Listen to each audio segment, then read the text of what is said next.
سے لوگ اشکال کرتے ہیں اور مسلمانوں کے دلوں میں بھی کئی مرتبہ شیطان یہ خیالات ڈال سکتا ہے کہ 60-70 سال کی جو زندگی ہے اس میں آدمی شرک کرتا ہے، کفر کرتا ہے، گناہ کرتا ہے، اس کے بدلے میں اللہ تعالیٰ اس کو ہمیشہ ہمیش کی دوزخ دے کر اس کا بدلہ دیتا ہے۔ تو یہ تو گویا کہ اللہ تعالیٰ کا انصاف نہیں ہوا، بلکہ انصاف کا تقاضا تو یہ ہونا چاہیے تھا کہ جیسے اس نے 60-70 سال تک گناہ کیے، شرک کیا، کفر کیا، تو اس کے بدلے میں اس کو 60-70 سال ہی دوزخ میں رکھا جاتا۔ تو یہ انصاف کا تقاضا تھا، حالانکہ یہ 100% غلط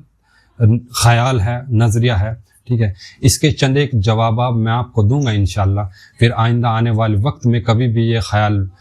سے آپ پریشان نہیں ہوگے، ٹھیک ہے۔ دیکھیے، شرعاً تو اس کے جوابات بھی ملتے ہیں اور اس کو سمجھنا بالکل آسان ہے، ٹھیک ہے، چونکہ اعتراض کرنے والے یا تو ہمارے غیر مسلم بھائی ہوتے ہیں، ٹھیک ہے، تو ہم ان کو شرعاً تو سمجھا نہیں سکتے، یا پھر کچھ ہمارے مسلمان بھائی ایسے ہوتے ہیں کہ وہ اس چیز کو صحیح تو جانتے ہیں کہ اللہ کا فیصلہ صحیح ہے، لیکن بار بار شیطان ان کو پریشان کرتا ہے، تو ان کو لاجیکلی طور پر، سائنٹیفکلی طور پر میں سمجھاتا ہوں اور انشاءاللہ کبھی بھی پریشانی نہیں ہوگی۔ دیکھیے، نمبر 1 اس کا لاجک یہ ہے، یہ سمجھیے آپ کہ دنیا کا قانون دیکھیے، دنیا کا قانون یہ ہے کہ جب کوئی انسان کسی دوسرے انسان کو قتل کرتا ہے، ٹھیک ہے، مثال کے طور پر اس نے چاقو اس کی چھاتی پر مارا اور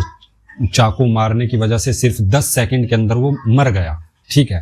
تو اب جج نے اس کو عمر قید کی سزا سنا دی۔ اب آپ اگر جج کو یہ کہیں کہ جی دیکھیے 10 سیکنڈ کا جرم اس نے کیا ہے، 10 سیکنڈ کا گناہ اس نے کیا ہے، تو سزا بھی اس کی 10 سیکنڈ ہی کی ہونی چاہیے،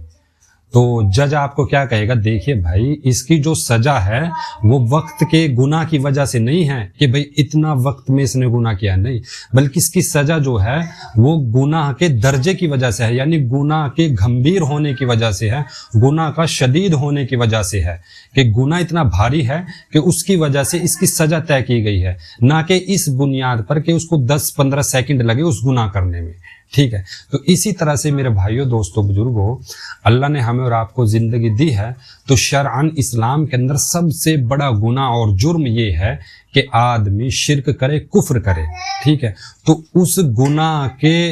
وزن کے اعتبار سے آخرت میں ہمیشہ ہمیش کی دوزخ ہے، ٹھیک ہے۔ وقت کے حساب سے اس کو سزا نہیں سنائی دی۔ جب دنیا میں قانون آپ کی آنکھوں کے سامنے اس طرح چل رہا ہے، تو اللہ نے وہی قانون آخرت میں بھی رکھا ہے کہ جس طرح کا گناہ، جس درجے کا وزن بھاری کے اعتبار سے دنیا میں گناہ کرے گا، ویسی سزا اس کو آخرت میں ملے گی، ٹھیک ہے۔ اس کے باوجود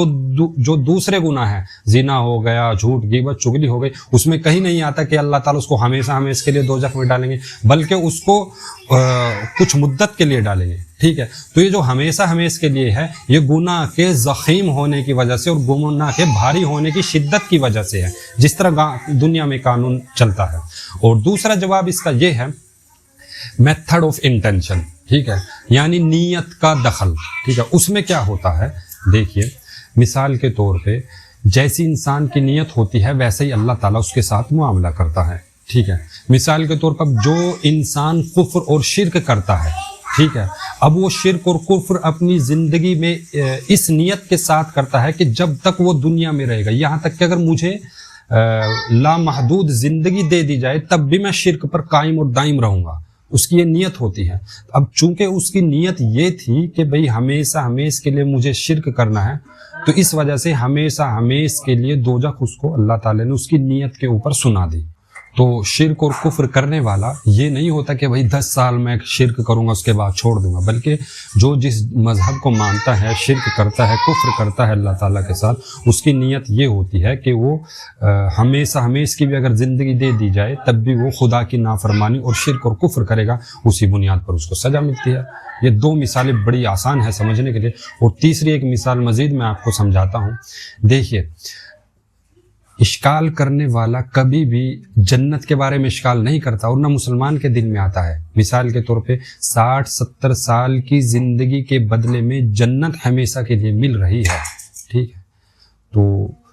اسی طرح 60-70 سال کی اگر نافرمانی ہم کریں گے تو اس کے بدلے میں دوزخ ملے گی، ٹھیک ہے۔ تو دونوں طرف ہے، تو اب کنکلوژن حاصل کلام یہ ہوا میرے بھائیوں، اللہ تعالیٰ کا نظام جو ہے وہ عدل اور انصاف پر مبنی ہے۔ اللہ تعالیٰ نہیں چاہتے کہ اس کے بندے دوزخ میں جائیں، بلکہ اللہ تعالیٰ چاہتے ہیں کہ جس اللہ نے یہ سانسیں دی، آنکھیں دی، زبان کان، یہ نعمتیں دی، کہ اللہ کی پرستش کی جائے، یہ مقصد ہے۔ ٹھیک ہے، اللہ تعالیٰ ہم سب کو عمل کی توفیق نصیب۔